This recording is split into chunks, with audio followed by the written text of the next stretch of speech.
Bismillah.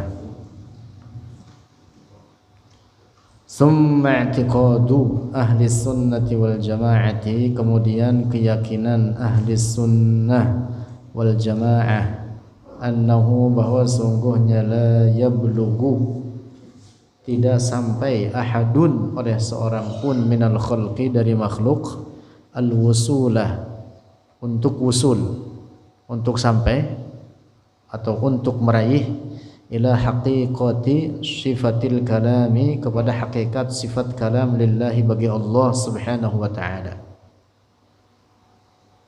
sebagaimana sifat-sifat Allah yang lainnya. Tidak ada yang mengetahui hakikat itu semua kecuali Allah. Demikian pula dengan zat Allah, tidak ada yang mengetahui hakikat zat Allah kecuali Allah. Demikian pula dengan sifat kalam. Tidak ada seorang pun yang mengetahui hakikat akan kalam Allah kecuali Allah.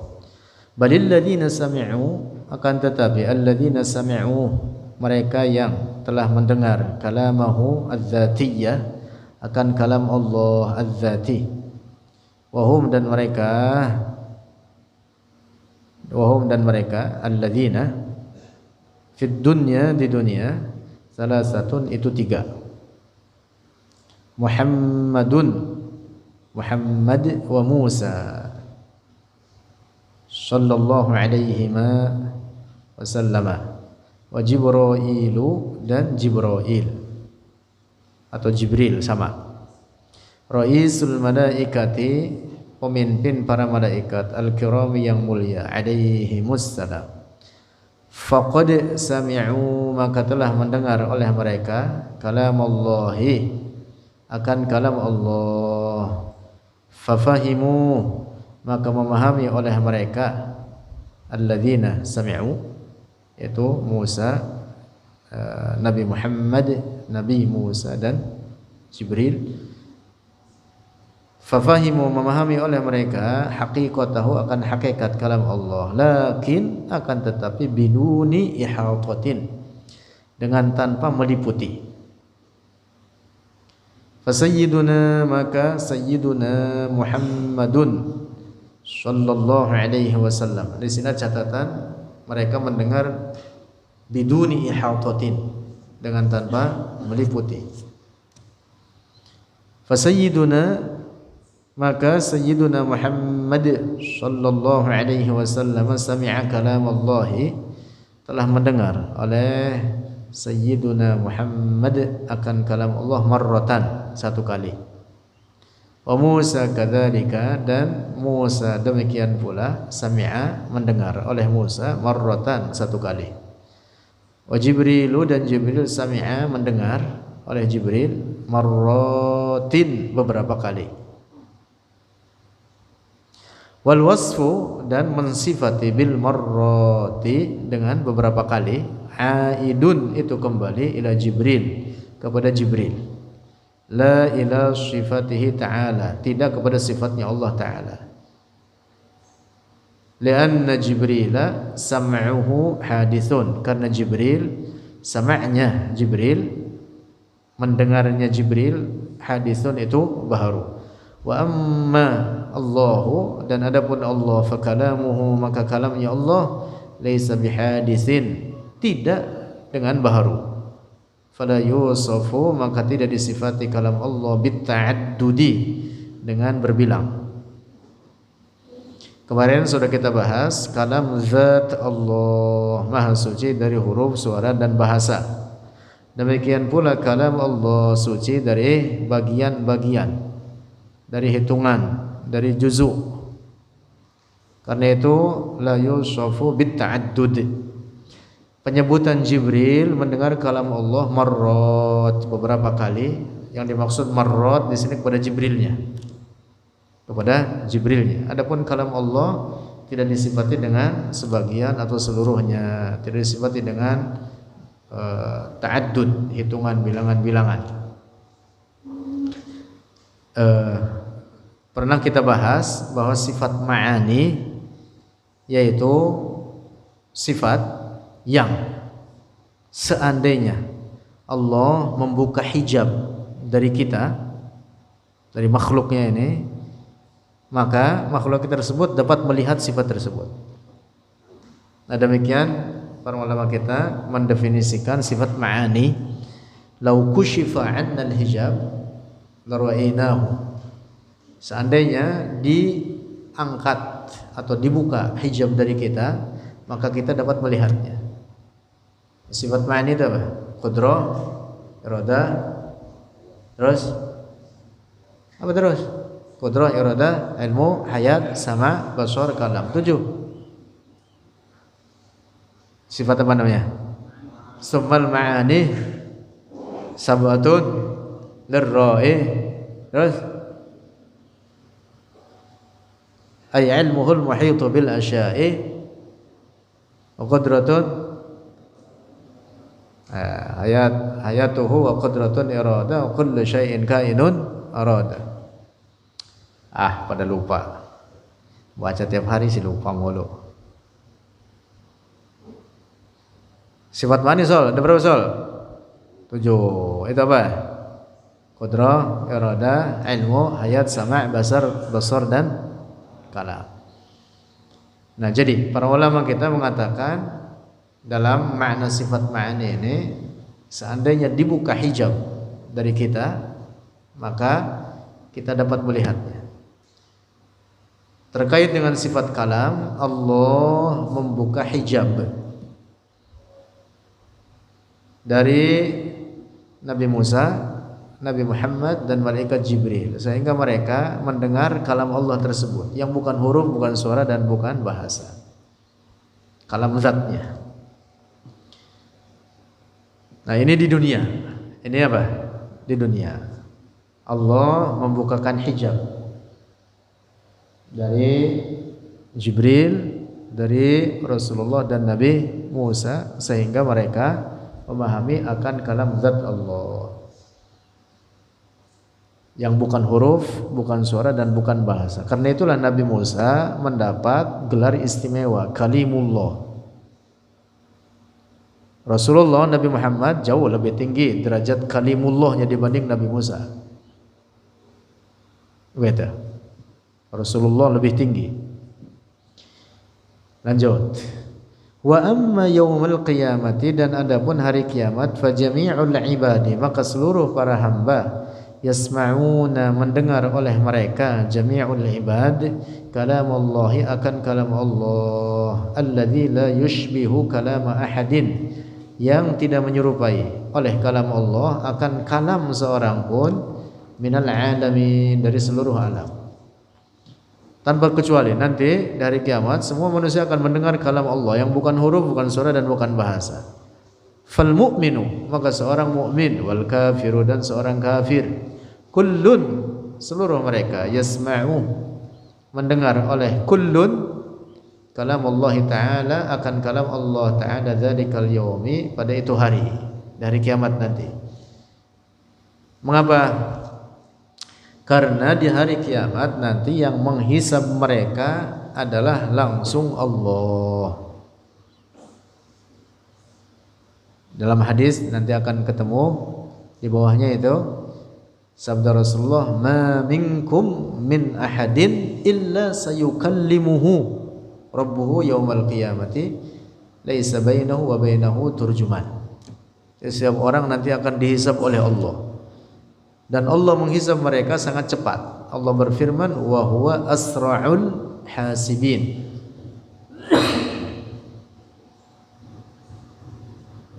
Itu artinya bahwa kalam Allah bukan huruf, bukan suara, bukan bahasa. Kalam zatnya atau sifat kalamnya. Lanjut. Wa amma ma jaa fil hadisi, dan adapun apa yang datang dalam hadis, alladzi rawahu al-Bukhari, yang telah meriwayatkannya oleh al-Bukhari wa ghairuhu, dan selainnya al-Bukhari, marfu'an, halnya marfu'. Ini hadis artinya dari Rasulullah. Hadis marfu' itu hadis yang disandarkan kepada Rasulullah. Wa ma udhifa lin nabil marfu'u wa ma li tabi'in huwal maqtu'u, dalam Al-Baiquniyah. Ama udhifa lin nabil marfu'. Apa yang disandarkan kepada Nabi disebut hadis marfu'. Wa ma li tabi'in huwal maqtu'. Yang disandarkan kepada seorang tabi'in disebut hadis maqtu'. Yang disandarkan kepada sahabat namanya hadis mauquf. Wa ma adaftahu ila al-ashabi min qaulin wa fi'lin fahuwa mauqufun zukin.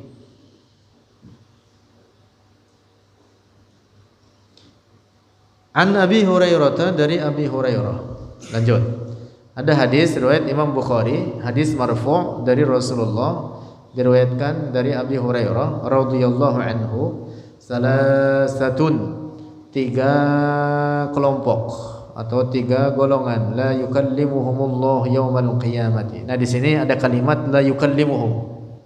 La yukallimuhumullah. Makna harfiahnya tidak berbicara akan mereka oleh Allah. Ini makna harfiahnya. Tapi nanti ada penjelasannya. Wala yanzuru ilaihim, makna harfiahnya tidak memandang oleh Allah terhadap mereka. Yang dimaksud tidak merahmati mereka. Tidak merahmati mereka. Fa makna wala yanzuru ilaihim, makna la yanzuru ilaihim annahu bahwa dia Allah la yukrimuhum, tidak memuliakan mereka, bal yuhinuhum, tetapi menghinakan akan mereka. 3 golongan tersebut. Wa ma'na la yukallimuhumullahu, la yukallimuhum, tidak. Makna harfiahnya ini makna harfiahnya, tapi jangan difahami begitu adanya. Makna la yukallimuhum ay annahum, bahwa mereka yang 3 golongan itu la yafrahuna, tidak bergembira oleh mereka, hina yasma'una kalamallahi, ketika mendengar oleh mereka akan kalam Allah, kama yafrahul atqiya'u, sebagaimana bergembiranya oleh orang-orang yang bertakwa. Bukan berarti la yukallimuhum lalu mereka tidak mendengar kalam Allah. Mereka mendengar kalam Allah. Semua makhluk mendengar kalam Allah saat itu, manusia dan jin, karena Allah sendiri yang menghisab mereka. Allah membukakan hijab dari mereka sehingga mereka mendengar kalam Allah, kalam zat Allah yang bukan huruf, bukan suara, dan bukan bahasa. Amma sama'uhum, adapun mendengar oleh mereka, itu 3 kelompok tadi, kalamahu, akan kalam Allah Ta'ala, fahuwa hasilun, maka dia terjadi. Liwalaika salasati, bagi mereka yang 3 kelompok tersebut, walighairihim, dan bagi selain mereka, minal mu'minina, daripada orang-orang mukmin, wal kafirina, dan orang-orang kafir. Falladzina yasma'una kalam Allah, maka orang-orang yang mendengar oleh mereka akan kalam Allah, wahum, dan mereka alladzina yasma'un mardiyuna, diridhai mereka, indallahi, bagi Allah, maqbuluna, diterima mereka, ladaihi, bagi Allah, yahsulu lahum minal farahi, terjadi bagi mereka, mardiyun, maqbulun, minal farahi, lahum, bagi mereka, minal farahi, dari gembira, wassurur, dan bahagia, ma la yusafu, apa yang tidak dapat digambarkan. Jadi mereka bergembira, orang-orang mukmin, orang soleh, ketika mendengar kalam Allah bergembira mereka. Mereka dihisab dan selesai hisabnya al-atqiya, orang bertakwa, orang-orang soleh, bergembira mereka. Yang gembira mereka itu tidak dapat digambarkan. Wa ammal maghdubu alaihim, dan adapun orang yang dimurkai atas mereka, ail kuffaru, artinya orang-orang kafir, fa innahum, maka sesungguhnya mereka, al-kuffar, la yash'uruna, tidak merasakan oleh mereka, bi amnin, dengan aman, dengan rasa aman, bal yash'uruna bi khaufin 'azimin, tetapi merasakan oleh mereka dengan takut yang besar, wa qalaqin matinin, dan gelisah yang kuat, la yusafu, yang tidak dapat digambarkan. Orang-orang kafir ketika mendengar akan kalam zat Allah, mereka apa? Terhasilkan atau terjadi pada diri mereka rasa takut dan al-qalaq, ad-dujar, rasa takut dan rasa tersiksa. Wa hunaka fariqun tsalisun, dan di sana fariqun kelompok tsalisun ketiga. Nah, tadi orang mukmin yang saleh al-atqiyah dengan orang-orang kafir. Perbedaannya jelas. Dan ada di sana kelompok ketiga, wahum, dan mereka ba'du usatil muslimin, sebagian pelaku maksiat daripada orang-orang muslim. Yakununa, adalah mereka fi halatin, dalam keadaan baina halati haula'i, antara keadaan mereka orang-orang mukmin bertakwa, wa baina haula'i, dan antara mereka orang-orang kafir. Jadi pertengahan keadaan mereka itu. Sebagian orang mukmin asin atau usatil mukminin, pelaku maksiat, tidak seluruhnya.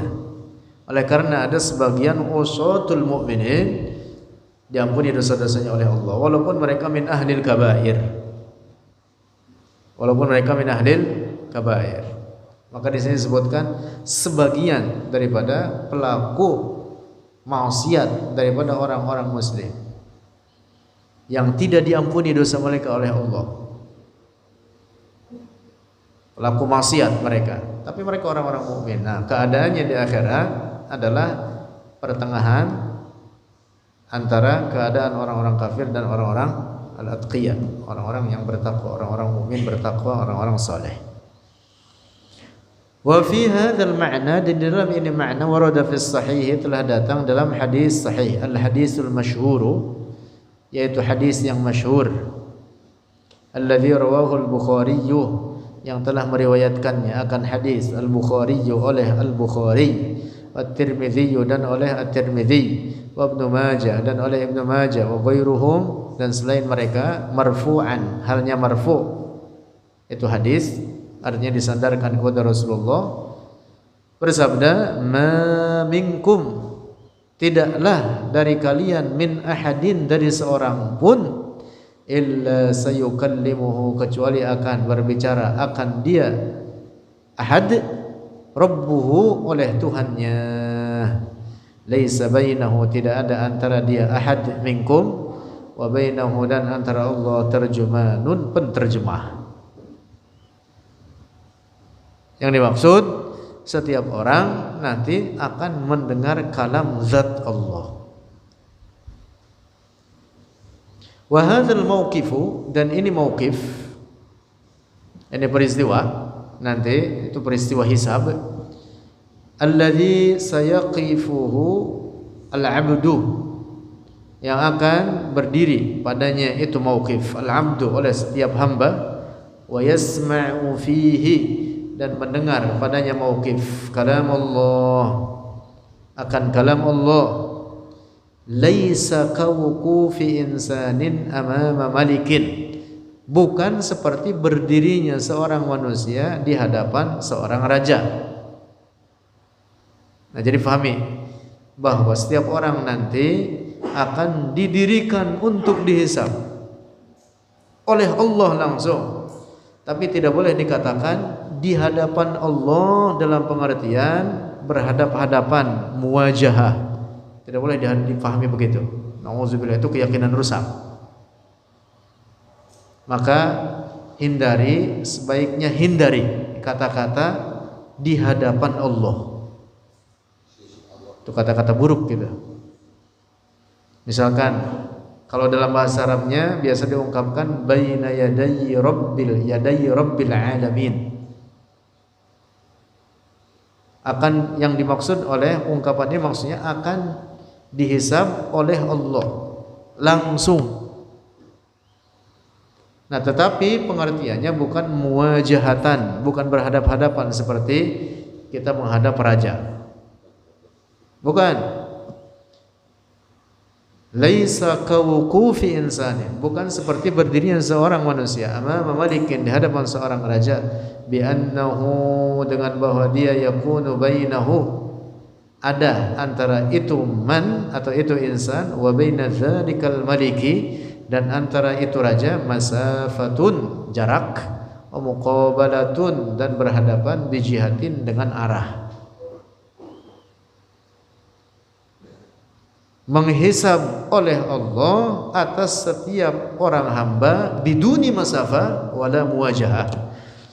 Tidak boleh difahami dalam pengertian berhadap-hadapan. Tidak boleh difahami ada jarak antara Allah dengan manusia. Nah, perhatikan itu, tidak boleh difahami begitu. Allah ada tanpa tempat dan tanpa arah. Bahwa yang menghisab langsung adalah Allah, benar.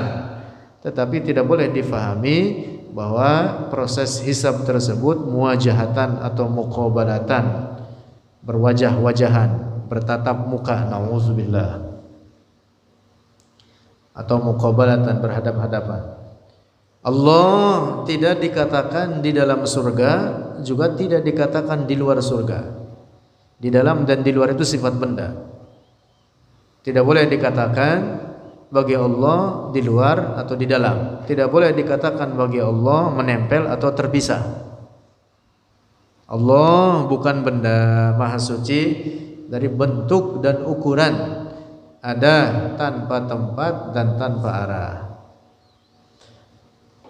Bal wuquful abdi baina yadayillahi ta'ala fil akhirati, tetapi berdirinya seorang hamba kepada Allah, maksudnya ketika peristiwa hisab itu tadi, fil akhirati, di akhirat, laisa bikaifiyatin, bukan dengan sifat benda, lillahi, bagi Allah, wala hayatin, dan bukan dengan keadaan benda, lahu, baginya Allah, yatasawwaru hal aqlu, yang menggambarkannya akan hay'ah al aqlu, oleh akal. Tidak seperti itu.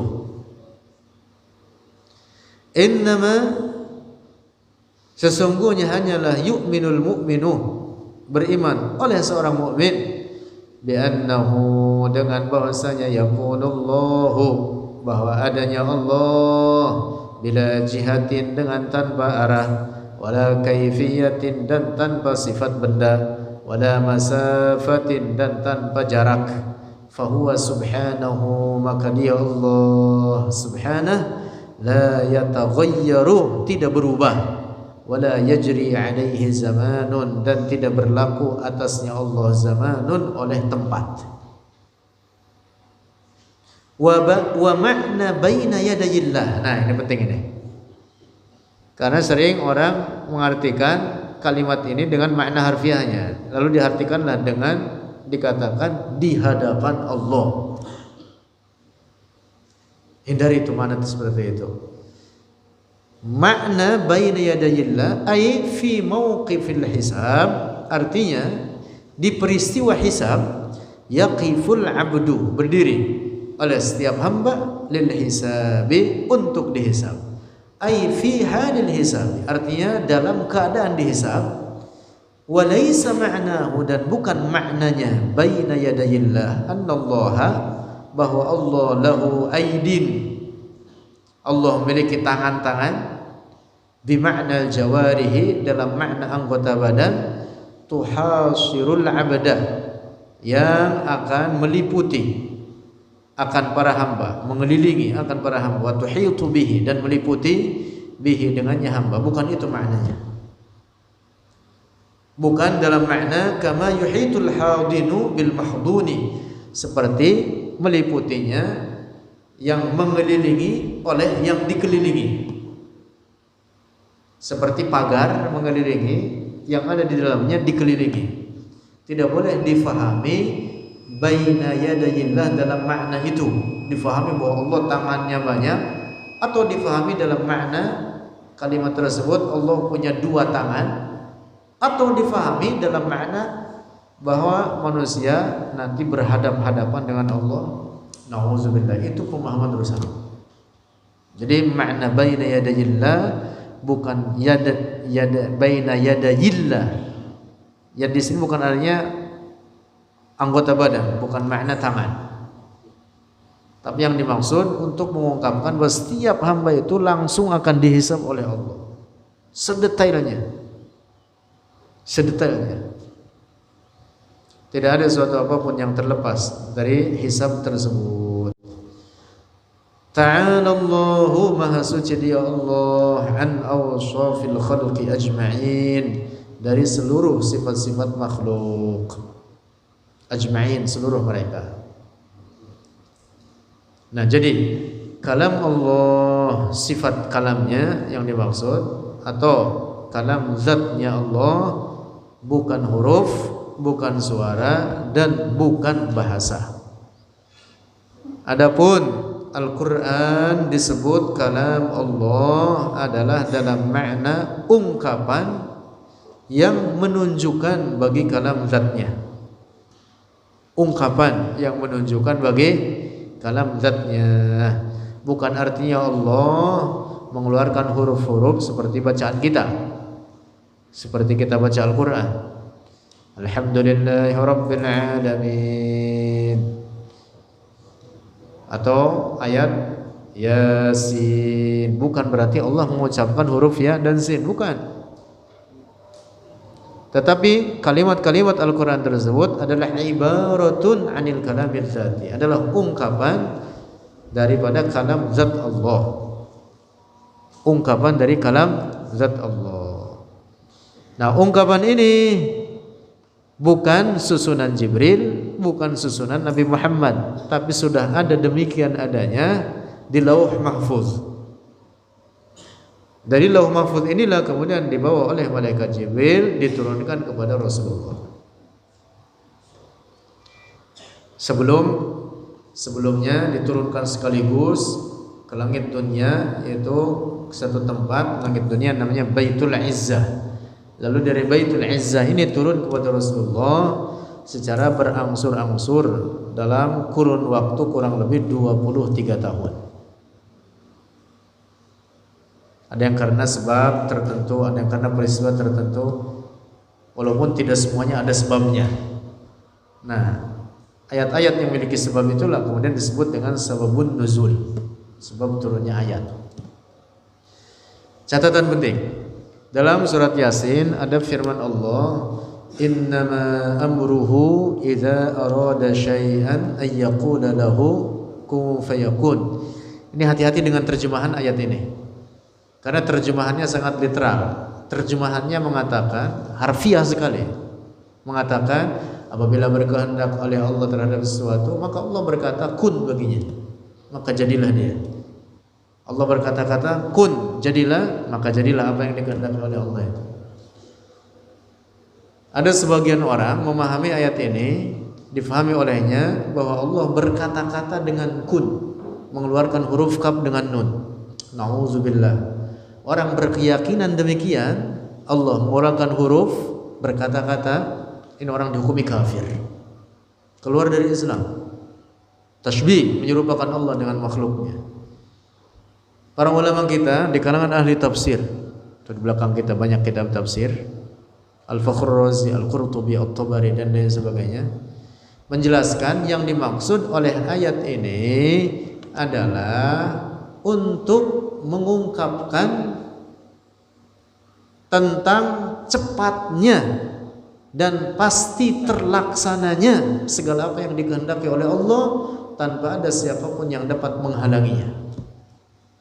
Segala apa yang dikehendaki oleh Allah pasti terjadi, tidak ada siapapun yang dapat menghalanginya. Terjadi pada waktu seperti apa yang dikehendaki oleh Allah keberadaannya. Paham ini? Adapun kehendaknya Allah azaliyah, abadiyah. Iradah Allah azaliyatun abadiyah, tanpa permulaan, tanpa penghabisan. Tapi kejadiannya pada makhluk, asarnya, pengaruhnya pada makhluk, ada yang terjadi sekarang, ada yang terjadi kemarin, masa lalu, ada yang akan terjadi masa mendatang. Adapun iradahnya Allah tidak terkait oleh waktu dan zaman. Paham tidak ini? Nah, makna ayat ini kun fayakun. Kun bukan artinya Allah berkata-kata dengan kaf dan nun. Tapi makna ayat ini apa? Untuk mengungkapkan bahwa apa yang dikehendaki oleh Allah sangat mudah kejadiannya, pasti terlaksana, tidak ada siapapun yang dapat menghalanginya.